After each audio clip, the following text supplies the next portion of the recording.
become why and how accidents occur which we are not aware about that accident.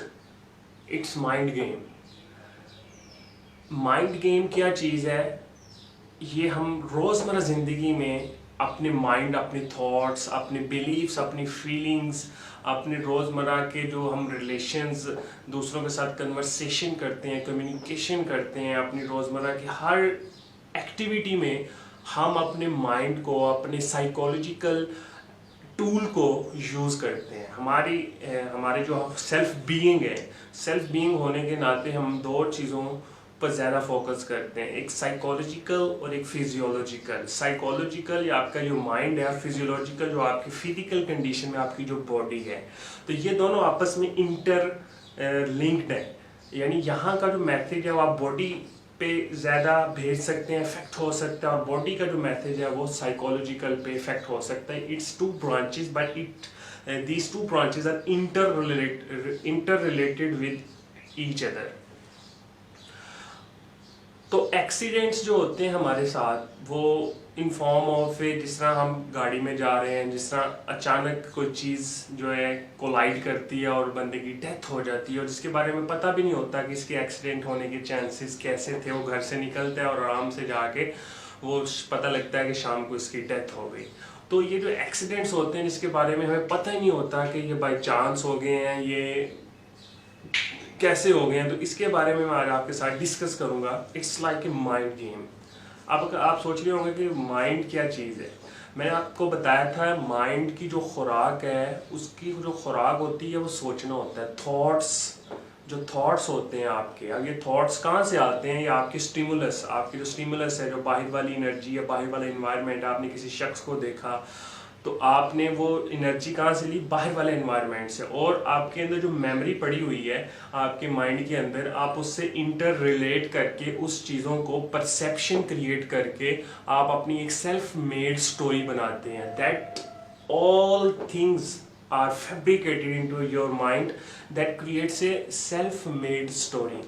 ये self made story बनाती है आपके mind के अंदर। तो mind is a very powerful tool. It's information processing entity. इसमें आपके पास जो इंफॉर्मेशन पड़ी होती है उसको हम प्रोसेस करते हैं। जैसे खाना होता है, जैसे एक दरख्त है, वो बीज डालते हैं, उसकी प्रोसेसिंग शुरू हो जाती है। ऐसे ही आपके माइंड के अंदर इंफॉर्मेशन जो भरी हुई है वो प्रोसेस करती है। कभी वो स्टोरी बना देती है, कभी वो परसेप्शन क्रिएट कर देती है, कभी वो धोखा हो जाता है आपके साथ, कभी आपके वसवसे आते हैं, कभी आपके साथ कुछ होता है। तो सारी जो चीज़ें हैं आपके माइंड के अंदर एक प्रोसेस चल रहा होता है। दैट इज कॉल्ड, इसलिए कहा जाता है कि आपका माइंड क्या होता है? इंफॉर्मेशन प्रोसेसिंग इन एंटिटी है। ये प्रोसेसिंग करता रहता है थॉट्स की फॉर्म में।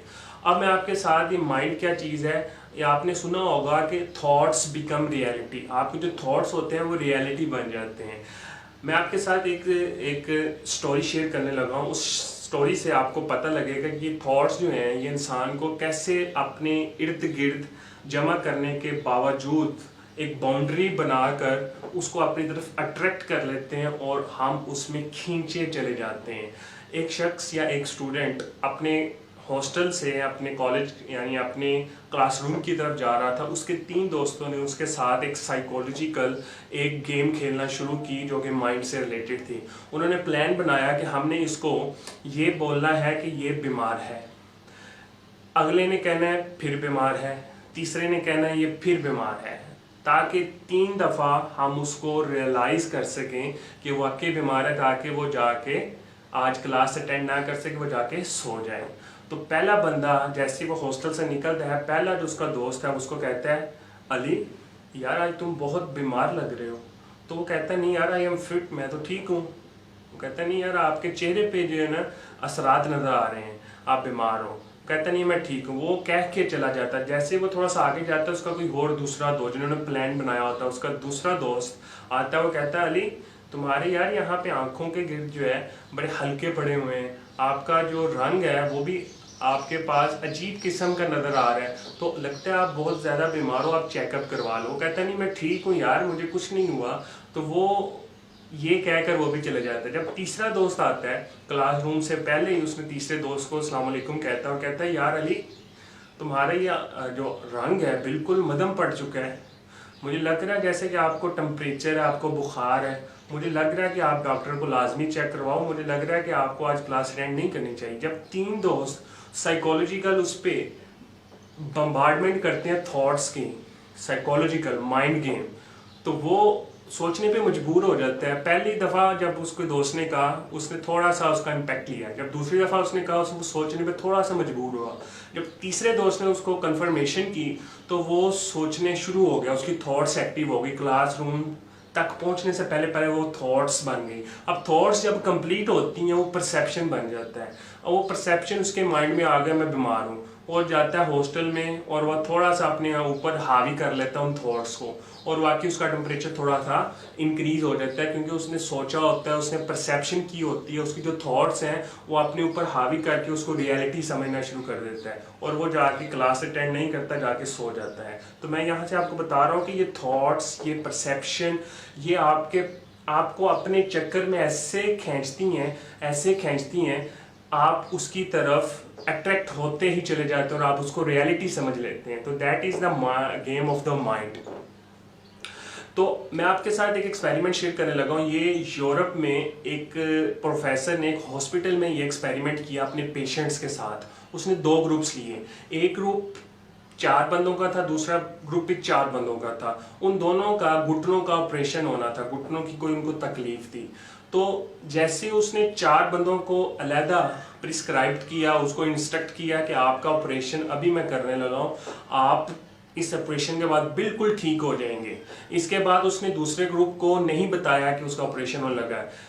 अब उन दोनों को जब एक लहदा वार्ड में लेके, एक को लहदा वार्ड में लेके, जब उन 4 जिनको प्रिस्क्रिप्शन दी हुई थी, इंस्ट्रक्शन दी हुई थी कि उनका ऑपरेशन होने लगा है, उनको बेहोश कर देते थे, उनका ऑपरेशन नहीं किया गया। लेकिन जिनको नहीं बताया गया उनका ऑपरेशन कर दिया गया। जब रिजल्ट देखा उन दोनों का, तो रिजल्ट वाज वेरी एस्टोनिश्ड। बड़ा हैरान कुन रिजल्ट ये था कि दोनों के जो घुटनों का दर्द था वो ख़त्म हो गया। हालांकि एक ग्रुप का ऑपरेशन ही नहीं हुआ और दूसरे ग्रुप का ऑपरेशन हुआ, लेकिन रिजल्ट दोनों का सेम था। इट मीन्स कि जो माइंड गेम है, साइकोलॉजिकल, हम चीज़ को एंटर करते हैं किसी की माइंड में, तो अपना जो बिलीफ सिस्टम है, आपका जो बीज है, आपका जो दरख्त के अंदर पड़ा हुआ है, उसको रिकवर करना शुरू कर देता है ऑटोमेटिकली। ऑटोमेशन में आपका माइंड लग जाता है और वो उस चीज़ को रियलिटी और सच समझना शुरू कर देता है। इसी तरह ही मैं आपके साथ एक चीज़ शेयर करता चलूँ कि दुनिया में आज तक जितनी भी चीज़ें डेवलप हुई हैं, इन्वेंट हुई हैं, हर चीज़ के पीछे कोई ना कोई रीज़न, हर चीज़ के पीछे कोई ना कोई कॉज होती है। ये दुनिया कुछ खास प्रिंसिपल्स और कुछ खास लॉज पे चल रही हैं, कुछ खास कवानीन इस दुनिया को रन कर रहे हैं। अब अगर आप उन लॉज और उन प्रिंसिपल्स को समझ लें, उसको सेटिस्फाई करें, तो आप उन चीज़ों को सच कर सकते हैं। उनमें से कुछ लॉज मैं आपके साथ डिस्कस करता चलूं, लेकिन उनमें से सिर्फ एक लॉ मैं आपके साथ डिस्कस करूंगा डिटेल में, that is called law of cause and effect. Law of cause and effect क्या है कि हर चीज़ जो आपको नज़र आ रही है, इफेक्ट नज़र आ रहा है, उसका पीछे कोई ना कोई कॉज होता है, उसकी कोई ना कोई वजह कॉज होती है। इट मीन्स कि every effect has an cause, her effect का एक कॉज है। जैसे कोई बीमारी आई है, बंदे को ब्लड प्रेशर हाई हो गया है, बंदे को गुस्सा आ गया, तो उसके पीछे कोई ना कोई रीज़न होती है कि किसी वजह से वो उसको गुस्सा आया, किसी वजह से उसका ब्लड प्रेशर हाई हुआ, उसने कुछ ज़्यादा खा लिया, उसने ज़्यादा मीठा खा लिया, उसने कुछ ज़्यादा टेंशन ले लिया जिसकी वजह से वो अग्रेसिव हो गया, उसका ब्लड प्रेशर हाई हो गया। तो इट मीन्स हर चीज़ की एक कॉज है। अगर आप इसको ध्यान से समझें, अंडरस्टैंड करें, ऑब्जर्व करें, तो every single thing has a cause behind the effect. Effect के पीछे एक कॉज छुपा है जिसको आपने ऑब्जर्व करना है, तलाश करना है, अंडरस्टैंड करना है, तो आपकी जो परेशानियां आदि वैसी खत्म हो जाएंगी। आपको पता है कि जब आप एक्सीडेंट होता है, जब आप घर से निकलते हैं, एक शख्स घर से निकलता है और उसको पता नहीं होता कि उसका एक्सीडेंट होना है या नहीं होना, वो अवेयर नहीं होता उस चीज़ के बारे में, वो चलता है घर से और अचानक उसके साथ वो हादसा पेश आ जाता है और समझ लगती है कि शाम को उसकी डेथ हो गई। तो हम सोचते हैं कि यार ये चीज़ें क्या है, कुछ चीज़ें जो डेप्थ में हैं वो हम नहीं चीज़ वहाँ तक पहुँच सकते। क्यों? मौत, जिंदगी, रिस्क, ये वो चीज़ें हैं जिसको अल्लाह ताला बेहतर जानता है। हम वहाँ तक, हमारी जो अकल है वहाँ तक पहुँचने से कासिर है, लेकिन हम सुपरफिशियल और सुपरफिशियल से जो थोड़ी सी नीचे स्पेस है उस तक हम थोड़ा सा आइडिया, परसेप्शन और उसकी रिसर्च कर सकते हैं।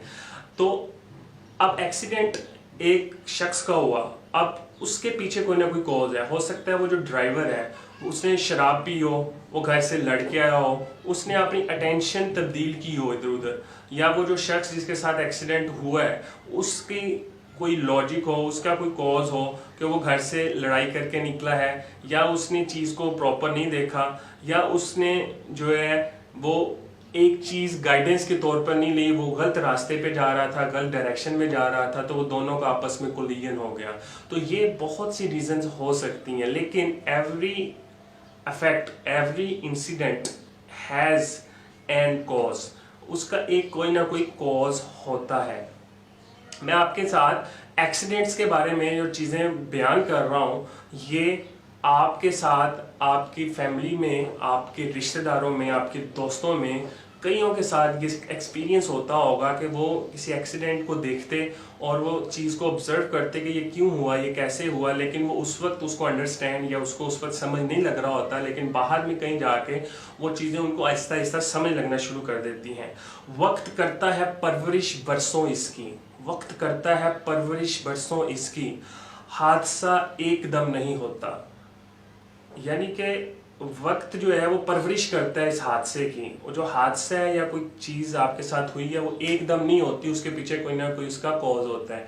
तो मैं आपके साथ एक यूरोप की यूनिवर्सिटी का एक रिसर्च शेयर करने लगा हूँ। यूरोप की यूनिवर्सिटी में एक रिसर्च हुई, उसमें उसने टाइम गैप एक्सपीरियंस के बारे में एक चीज़ उन्होंने शेयर की। Time gap experience, time gap experience का मतलब है कि एक शख्स जो गाड़ी चला रहा है उसने पहली दफ़ा गाड़ी चलाना सीखी। तो कहा जाता है कि जब आप पहली दफ़ा कोई चीज़ सीखते हैं, लर्न करते हैं, उस वक्त आपकी जो इंटेंशन होती है वो कॉन्शियसली होती है, आप चीज़ को बड़े अटेंटिवली देख रहे होते हो। लेकिन जैसे जैसे आप उसमें ट्रेन होते हो, प्रैक्टिस ज़्यादा होती रहती है, तो आप अनकॉन्शियसली जो है चीज़ें करना शुरू करते हो, ऑटोमेशन पे लग जाती हैं आपकी चीज़ें। फॉर एग्जांपल, आपको गाड़ी चलाते हुए 3 साल हो गए, अब आप जब रोड पे निकलेंगे तो आप कॉन्शियसली नहीं, आप अनकॉन्शियसली गाड़ी चला रहे होंगे। क्यों? 90% आप अनकॉन्शियसली होंगे, 10% आप कॉन्शियस में होंगे। जब आपको कोई चीज़ जहाँ से टर्न ओवर करना हो वहाँ पे आप कॉन्शियस हो जाते हैं। लेकिन जैसे ही रिसर्च के मुताबिक आप 90 to 95% आप जो अनकॉन्शियसली चीज़ों को कर रहे होते हैं, 5% या 2% जो होते हैं आप कॉन्शियसली एक्टिव हो जाते हो। फॉर एग्जाम्पल, आप गाड़ी चला रहे थे तो आपने प्रैक्टिस थी, ट्रेन थे, आप जा रहे थे, तो अचानक एक रश आ गया या एक जगह टर्न ओवर आ गया, उस वक्त आप अनकॉन्शियसली कॉन्शियस मोड में आ गए। यानी आपको पता लगा कि अब मैंने इस मोड में या इस रश में कैसे मैंने निकलना है, इस तरफ से निकलना है, इस तरफ से निकलना है, ताकि मैं एक्सीडेंट से बच सकूं। तो वो जो आप कॉन्शियसली एक्टिव होते हैं वो कुछ देर के लिए होते हैं। तो पहले जो 95% अनकॉन्शियस थे, अब आप क्या थे? कॉन्शियस थे। अब इन कॉन्शियस और अनकॉन्शियस और कॉन्शियस के दरमियान जो गैप है, इसको हम टाइम गैप एक्सपीरियंस कहते हैं। टाइम गैप एक्सपीरियंस के मुताबिक इसमें आप एक दफ़ा कुछ लम्हे पहले आप अनकॉन्शियसली ऑटोमेशन में चल रहे थे, लेकिन कुछ लम्हे बाद आप कॉन्शियसली चीज़ों को देख रहे हो कि यार अब मैंने कहाँ से टर्न करना है। इन दोनों के दरमियान जो गैप है उसको टाइम गैप एक्सपीरियंस कहते हैं। आप इसको लाजमी रिसर्च कीजिएगा, आपको थोड़ा सा आइडिया होगा कि हम अपनी 95% जो लाइफ है वो अनकॉन्शियसली चीज़ें कर रहे होते हैं, जो कि ऑटोमेशन में होती हैं, क्योंकि हम उन चीज़ों को बहुत दफ़ा पहले कर चुके होते हैं। और हमारी ज़िंदगी में सिर्फ कॉन्शियस की मकदार कितनी है? 5%। इसकी एक बुक भी आपको मैं रिकमेंड करूँगा। ब्रूस लिप्टन ने एक बुक लिखी है, द बायोलॉजी ऑफ हैबिट्स, या बायोलॉजी ऑफ योर, जो आपके अनकॉन्शियस पे हैबिट्स पे उसने बुक लिखी है। उसमें उसने इसी चीज़ के बारे में उसने चीज़ बताई है कि आप 95% अनकॉन्शियसली काम कर रहे होते हो, 5% जो है कॉन्शियसली काम कर रहे होते हो। तो आपका 95% जो है आप ऑटोमेशन पे चल रहे हो, 5% आप अलर्टनेस, आप कॉन्शियसली चल रहे होते हो। तो आप अपनी ज़िंदगी में ये चीज़ लाजमी देखें कि आप अपनी ज़िंदगी में कॉन्शियस को थोड़ा सा इंक्रीज करना है, कॉन्शियस लेवल को इंक्रीज करना है, चीज़ों को गौर करना है, ऑब्जर्व करना है, तफक्कुर करना है, उसको ऑब्जर्व करके अंडरस्टैंड करके आपने चीज़ों को, रियलिटी को समझना है। क्योंकि हमारे ज़्यादातर जो एलियंस होते हैं वो क्या होते हैं? वो रियलिटी नहीं होते। तो हम इसी चीज़ को आज डिस्कस करने जा रहे थे कि जो एक्सीडेंट्स होते हैं इसके पीछे रीज़न क्या होती है। इसके पीछे कोई ना कोई रीज़न लाजमी होती है। अब मैं आपके साथ एक एक्सपेरिमेंट शेयर करने लगा हूँ। ये अमेरिका की एक यूनिवर्सिटी में हुआ। अमेरिका की यूनिवर्सिटी ने एक रिसर्च रिपोर्ट में ये बताया कि अगर आप 10 एक्सीडेंट्स विद इन मंथ्स या कुछ मंथ्स में आप उन 10 एक्सीडेंट्स को अपनी आंखों से देखते हैं तो 11वां एक्सीडेंट आपके साथ खुद हो जाता है। दोबारा 10 एक्सीडेंट आप अपनी आंखों से देखते हैं तो 11वां एक्सीडेंट आपके साथ खुद हो जाता है। तो ये बड़ा अजीब किस्म का एक एक्सपेरिमेंट था और इसके पीछे भी लॉजिक है। अगर आप 10 एक्सीडेंट्स देखते हैं अपनी आंखों से और आपकी वो थॉट्स जो मैंने आपको बताया था सबकॉन्शियस माइंड में वो चीज़ एक बार चले जाती है तो वहाँ पे जाके रियलिटी बन जाती है। तो वो थॉट्स का एक पैटर्न, जिसमें मैंने वो बच्चे की एग्जांपल दी जो अपने क्लासरूम में जा रहा था लेकिन उनके दोस्तों ने उसको क्लासरूम से पहले उसको बीमार कर दिया। तो यही चीज़ें हैं जो आपने 10 दफ़ा एक्सीडेंट देखा, उसको परसेप्ट किया, उसको अपनी थॉट्स में लेके आया, उसको फियर में कन्वर्ट किया, उसको फीलिंग्स में, उसको बिलीफ में लेके आया, तो वो चीज़ आप पे एक दिन एग्जीक्यूट होगी कि आपका एक्सीडेंट हो गया। तो ये एक्सपेरिमेंट की बेस पे मेरे पास एक क्वेश्चन आया। एक स्टूडेंट ने पूछा कि सर जी मुझे एक क्वेश्चन का आंसर दें। ये क्वेश्चन मैं आपके सामने भी रखने लगा हूँ क्योंकि आपके सामने भी इन चीज़ों का कई बार तज़किरा हुआ होगा और कई बार आपने भी सोचने में मजबूर हुए होंगे यार ये कैसे हुआ। मेरे एक स्टूडेंट ने ये क्वेश्चन पूछा कि सर मुझे ये क्वेश्चन का आंसर दें कि सर जी एक्सीडेंट होने से 5 मिनट पहले मुझे पता था मेरा एक्सीडेंट होना है। एक्सीडेंट होने से 5 मिनट पहले मुझे पता था मेरा एक्सीडेंट होना है। अब आप सोच रहे होंगे कि ये बकवास है, ये चीज़ ठीक नहीं है, उसको कैसे पता हो गया। तो it's like a mind game. ये मैं आप पे छोड़ता हूँ कि आप इसको सोचें, रिसर्च करें, लेकिन ये हकीकत पे मबनी है। Every effect has an cause. Her effect का एक कॉज होता है। इसी चीज़ को एक्सप्लोर करने का नाम इन्वेंशन है। क्योंकि इस चीज़ को आप एक्सप्लोर करेंगे, आपका जो माइंड है वो ब्रॉड होगा, सोचने पे मजबूर होगा और आप चीज़ों को डिफरेंट एंगल्स से देखेंगे और आपका जो परसेप्शन होगा वो दूसरों की निस्बत ज़्यादा ऑप्टिमिस्टिक होगा, ज़्यादा ओपन माइंडेड होगा और आप चीज़ों को ज़्यादा क्लियर देख सकते हैं, ज़्यादा दूर से देख सकते हैं, जिसको आप दूर अंदेशी कह सकते हैं। Thank you very much. अपना बहुत ख्याल रखिएगा। अल्लाह हाफिज़।